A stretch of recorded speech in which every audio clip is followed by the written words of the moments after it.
YouTube, bro. Check it out, man. I always got my mic muted, but all that don't matter.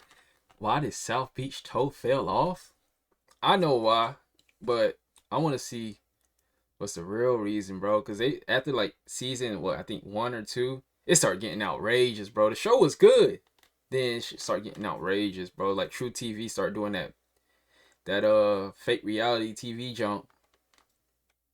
Then South Beach was over. Let's get into it. Hey. They kind of low. I bet I'm getting the way. It started with a scream. Oop, my bad. Not a dramatic monologue, not a slow zoom, just a full-grown man screaming in the middle of a Miami parking lot because his car was being towed by a woman named Bernice, who looked like she body slammed 3 people before breakfast. I could give a about the police. Man, if Tyrone went down. Welcome to South Beach Tow, a show so chaotic it made cops look like a meditation retreat. This wasn't reality TV, this was Florida Man, the series. And for a glorious few years, it ruled the trash TV kingdom. Every episode was a fever dream. Customers jumping on hoods, hiding in trunks, pulling weapons over expired tags. And in the middle of it all, the Tremont towing crew, dragging cars and dignity through the streets of South Beach like it was just another Tuesday. And yeah, it was fake, painfully fake, but that's what made it perfect. Because South Beach Tow didn't pretend. It wasn't here to inspire you. It wasn't real, but it was realer than anything else on TV, at least emotionally. And emotionally, it felt like another show that went hard on True TV, Lizard Lick Towing, bro. Lizard Lick was like in North Carolina, bro. I was like, bro, I hope I get to see Ron and Shirley and I think his name was Bob. Forgot his name, but I was like, I hope I get to see him one day because I used to be in North Carolina a lot. 24/7 panic attack wrapped in a tank top and TV went crazy back in the day. It gave us Bernice, the most feared woman in Miami. It gave us Jerome with the energy of a man who's seen some things. It gave us Robbie, just Robbie. But then the magic started to crack, and by the time we noticed, it was already too late. To give you an opportunity and you've screwed it up. Get the hell out of here. To understand South Beach Tow, you first have to understand Miami. Hold on. I'll tell you when I knew South Beach was fake. When Bernice fell off the what you call the jumps? The where you park in the little not the little jumps, but you know, the parking garage. When she fell off from that jump, I said, bro, ain't no way this show real. She got right back up. The postcard version, the real Miami. The one where someone might key your car for taking their parking spot and then wave at you like nothing happened. And at the center of it all was Tremont Towing, a real family-run tow yard that somehow became the set of the wildest fever dream ever filmed. When South Beach Tow premiered in 2011, it claimed to be a gritty, behind-the-scenes look at the daily grind of towing illegally parked cars in South Beach. But it took about 30 seconds for viewers to realize this wasn't a documentary. This was pro wrestling with clipboards. At the heart of the operation was the Ashenoff family. So the wrestling disrespect. Wrestling is not fake. It's predetermined. Sr., the gruff patriarch with the charisma of a brick wall and the attitude of a parole officer. Christy, his sharp-tongued daughter, who ran dispatch like a mafia boss disguised as a receptionist. And Robbie Jr., who looked like he was halfway between a tanning appointment and a midlife crisis. Right out of the gate, the family dynamic gave the show its soap opera DNA.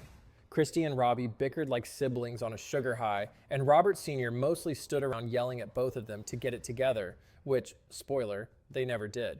Then there were the Tows themselves. Every retrieval turned into a drama class final project. I need to get the out of here. It's $250. One guy freestyled a rap to get his car back. Another faked a seizure. A woman pretended to be pregnant, not in general, but in the middle of the confrontation, just to stop a tow. And in the middle of all this madness, we met Bernice. Introduced in season 1, Bernice, played by real-life stuntwoman Bernice telling folks that the show was actually fake on TikTok. Brunson so dark instantly became the show's not-so-secret weapon. She didn't just tow cars. She dominated scenes like she was auditioning for Fast and Furious 19, Bernice went hard. Repo Reckoning. She slammed customers into chain-link fences, dragged grown men off hoods, and handled every outburst with the same facial expression, utter boredom mixed with barely concealed rage. I'm in a terrible rush. Obviously, okay. I told you to keep your It didn't take long before Bernice Don't Play became the unofficial motto of the entire show. Season 1 mostly centered around outrageous tows and simmering family tension, with one explosive exception. In the now infamous episode Memorial Day Mayhem, what starts as a routine holiday tow devolves into a full-on brawl in the tow yard. People screaming, fists flying, guns drawn. Christie would later call it a Memorial Day war with a whole lot of guns. You know, Was this just his your last average episode? Tuesday at work. And just when it couldn't get messier, we learned that Tremont Towing had enemies. Yes, even in the world of parking enforcement, rivalries exist. A shadowy competitor began circling like a shark, the finest towing, led by the smirking, scheming Larry. Bro, I never heard of tow truck beef. So I seen this show. Even though I was young, I still never heard tow truck beef until I seen this show. I still don't know any tow truck beef. Diaz. Tow trucks had officially entered gangland territory. What's on now? Huh?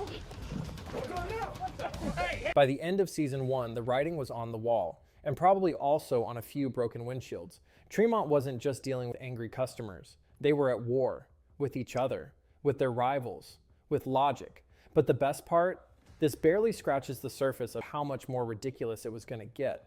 At first, you barely notice. Same tow trucks, same screaming customers, same Miami heat rising off the pavement like guilt. But something was off. The chaos started feeling rehearsed. The meltdowns were perfectly timed. The fights, more choreography than confrontation. It wasn't spontaneous anymore. It was blocking and marks in take 2. And then came the episode. Bernice gets kidnapped. Yes, What? kidnapped. Black van, masked men, full abduction. I don't remember She this. breaks Hold out on. minutes later, casually walks back to work like she just ran to CVS. Not a scratch on her. Epic? Yes. Believable? Not even close. That was the moment the mask slipped. Before, the show flirted with realism. Now, it had fully eloped with absurdity. Now I don't remember this Then came part. the reveal behind the curtain. Jennifer Lopez was producing it. Yes, Jennifer that J-Lo, Lopez her was business producing partner, this once show? got towed by Tremont and thought, you know what this needs? A TV deal. And just like that, Jenny from the block became Jenny from the lot. The writing followed suit, predictable beats, repeat catchphrases. Every episode, someone parks illegally. They freak out like they just lost a limb. Bernice shuts it down with a one-liner and walks off like an action hero in orthopedic sneakers. Touch me. I did not know this, Me. bro. I will hit some I know the bitch show was like you fake, but I didn't know anything. J-Lo Even the was producing customers it. felt like extras. Even the rage felt rehearsed. And even Bernice, unstoppable, unshakable Bernice, started phoning it in. Online, fans took notice. Comments turned skeptical. Memes turned sour. Reddit threads shifted from, did you see this, to wait, is this even trying anymore? And the real tragedy, it wasn't that it was fake. It was that it had stopped being fun. Because once you can predict the punchline, the chaos isn't chaos anymore. By the time Bernice launched herself off a parking garage and crashed through a car window like a Marvel stunt double, Literally the what I plot said, that's hadn't what I'm just gone talking off the about. rails. It hijacked a train, drove it through a fireworks factory, and waved at the camera while doing it. Literally. Stole your bling. Oh, Bernice. Oh, jeez. When I saw that parking garage, Joe, I said, bro, ain't Let's no way rewind this to show season is 3. real. The show was peaking in chaos, in absurdity, and in meme potential. In the now legendary episode Bernice Goes Down, our queen of the tow yard gets knocked off a multi-level garage by a fleeing customer. She falls a full story down, a fall that would break most human beings. Literally. But this is Bernice we're talking about. She stands up, walks it off, and in her next move, punches through the car window from below and drags the driver out like she's the repo version of the She's Terminator. not the Rock. The internet would later crown this scene the greatest 2 minutes in television history. And you know what? Fair. But while Bernice was defying gravity, the rest of Fair. Tremont Towing was imploding from the inside. That season, Robbie Jr., forever tired of playing second fiddle to Christie, decides he's had enough. Together with longtime employee Gilbert Perez, he secretly forms a rogue towing company. What's going on here? What is that? What are you doing with all that cash? It's my rent money, bro. I gotta go pay the landlord. What's going on here? What's happening? Christy, she found out about everything. R&P Towing. Yes, behind his family's back, Robbie starts poaching jobs using Tremont's trucks and I forgot all about this. I would have figured out the show was fake here too when that's weird. 'Cause my Twitch notification just went off. But I'm at they got South Beach Towing, R&P Towing together. That's something not adding up. basically committing corporate betrayal with a side of entitlement. When Christie discovers the scheme in an episode called hilariously 50 Shades of Bernice, things go nuclear. Perez locks the Tremont team out of their own lot, hijacks the dispatch system and declares himself in charge. It's not just a mutiny, it's a hostile takeover. For a moment, it looks like the family business is truly finished, but Christy plays the long game. In the season finale, Deuces Tremont, she cuts a devil's deal. Tremont and R&P merge into one company. The enemy is now a partner. And just like that, Tremont Towing is gone. Then comes season 4, and the show, having already defied realism, decides to defy logic. In the opening episode, Apocalypse Tow, the old Tremont office literally explodes. A freak gas leak, a careless cigarette, and boom. I don't do well with change. All right, come Set on, bro. is Come gone. on, bro. That They shit don't was- just push the limits here, that they blow them to pieces and build a taco stand on the rubble. The crew relocates to the former headquarters of Goodfellas Towing, previously run by their old enemy Larry Diaz, and rebrands under a new name, South Beach Towing. Yes, Yo. It took until season 4 for the company name to to match the show season title. 4. Poetic? No. Hilarious? Absolutely. Meanwhile, the chaos continues. Perez is now officially part of the company. Robbie still wants control. Christy holds it together with duct tape and death stares. And Bernice? She starts a taco truck with her mom. Bernice, I think I remember this. your taco is delicious. Riva, because towing cars and Yo, body slamming men what? apparently wasn't enough of a workload. But just when you think things might settle down, the show throws in one last betrayal. The city threatens the new South Beach towing yard with a zoning change. Robbie, desperate to save the business, or at least his pride, makes a backdoor deal. He signs over 51% ownership to Perez. Just like that, the man who hijacked Tremont now legally owns it. And Christy, she finds out after it's done. The series finale, fittingly titled Checkmate, ends with Christy's stunned face as she realizes she's just been outmaneuvered by her own brother and the guy who tried to destroy her. Fade to black. No resolution, no justice, just betrayal, backstabbing, and a final reminder that in this world, even family will repo your legacy if it means they get to drive the truck. South Beach Tow didn't die because it was too crazy. It died died because 'cause it it got was too clean. By the end, everything that once made the show fun, the barely controlled chaos, the improvised feeling fights, the sense that anything could happen, had been scrubbed away. What was left? A polished parody of its former self, pretending it still had Yo, edge. what the fuck? Remember when you couldn't Yo. tell if people were real or actors? Well, True TV eventually confirmed what everyone suspected. The show was full of dramatized reenactments, which is network code for, we hired stunt people to fake fights because the real ones weren't crazy enough.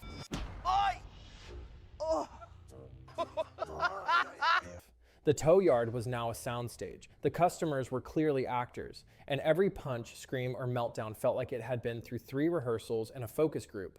Even Bernice started to fade. Sure, she still bodied people into dumpsters, but by season 4, her scenes had become cartoonish. She was fighting swamp creatures, running a food truck, and delivering monologues like a Shakespearean repo woman. We can call it Bernice and Reva's Hood Tacos. Bro, pig feet! It was fun. Is that pig feet? What the hell was that? Bro, you don't want my food anymore. Call it Bernice and Reva's Hood Tacos. It was fun, but it wasn't real anymore, and it knew it. And somehow that made it less exciting, because in a post-TikTok, post-Florida man world, South Beach Tow couldn't keep up. You didn't need a production crew to see people lose their minds in parking lots. Now you could just open Instagram. The show that once felt outrageous was now quaint. A relic of a time when trash TV still had mystery. Now it's all manufactured chaos, influencer drama, and staged car accidents for clout. Yet despite everything, South Beach Tow refuses to disappear. Clips still go viral, memes still circulate. And when someone rediscovers that Bernice parking garage scene, it explodes all over again like it's 2013. So? Why?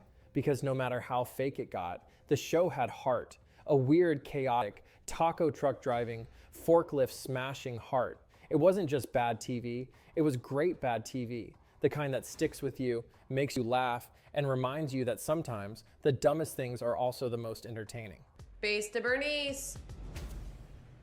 What the hell Bernie said? Bernice, Oh, yeah. where are you? And honestly, we miss it. I rock with Could South Jerome. Beach Jerome Tow was make funny, a bro. comeback? Sure. Especially when he but brought only his if son it on the stopped show. pretending to be His son, I reality don't know if it was a and real son, embrace but what it always was. was Pure, good. theatrical, low-budget opera, performed in a When tank they top. went to, New You can't Orleans. recapture chaos by polishing it. You have to let it be messy. Let Bernice fly kick her way through a Chick-fil-A drive-thru. Let Robbie yell into the void about zoning laws. Let the Florida energy flow, unfiltered and unhinged. But let's be real, it probably won't happen because the internet already replaced it. The meme machine moves too fast. And the truth is, South Beach Tow didn't die because it was bad. It died because it tried to be better, cleaner, smarter, more believable. And in doing so, it lost what made it unforgettable. Yeah. So if you ever I find agree with yourself that. parked illegally in Miami, listen closely. You might just hear the distant echo of Bernice yelling, "I told you not to park here." And when you do, smile. Because for a brief, beautiful moment, we all believed the lie, and we loved every second of it. $80,000. I don't know if Bernie's still At tow. this rate, it's gonna take you like 25 years to pay me back. 33 years. Oh, and if you made it this far without getting towed, you deserve a reward. So smash that like button, subscribe. I got told before because my radiator decided it wanted to blow up on me. Well, it didn't blow up, it just had a leak, and then all my coolant was out. Little tow. Nothing crazy like what they had going on, but that don't matter. South Beach Tow. Like I said, I rocked with it. Then it started getting fake. It was fake. I didn't know it was fake at the beginning. At the beginning, I didn't know it was fake. I thought it was good. Then as time moved on, they tried to make this shit real. I didn't know that. That's why I did my research. That's why we did our research. It fell off when they tried to get real. Keep that shit fake, bro. Like you said in the beginning, keep that shit WWE. Predetermined. Hey, man. Get at y'all on the next one, bro. Y'all stay up.